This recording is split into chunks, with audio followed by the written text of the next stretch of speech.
এজন্য আল্লাহ ডেকে বললেন, খবরদার, বাবা মারে বৃদ্ধাশ্রমে রেখে এসো না।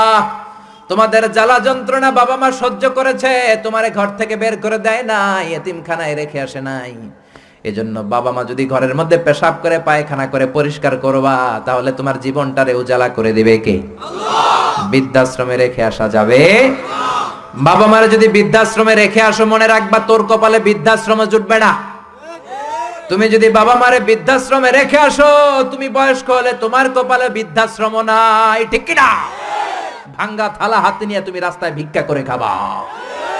এজন্য আল্লাহ বললেন, ইহসানের প্রথম ব্যাখ্যা, ইম্মা ইয়াবলুগান্না ইনদাকাল কিবারা আহাদুহুমা আও কিলাহুমা ফালা তাকুল লাহুমা উফ। বাবা মা যখন বার্ধক্যে উপনীত হয়, তাদের কোনো কাজে নাক ছিটকাবা না, উফ শব্দটাও করবা না, উহ আহ এটাও বলা যাবে না। কথাটা কার?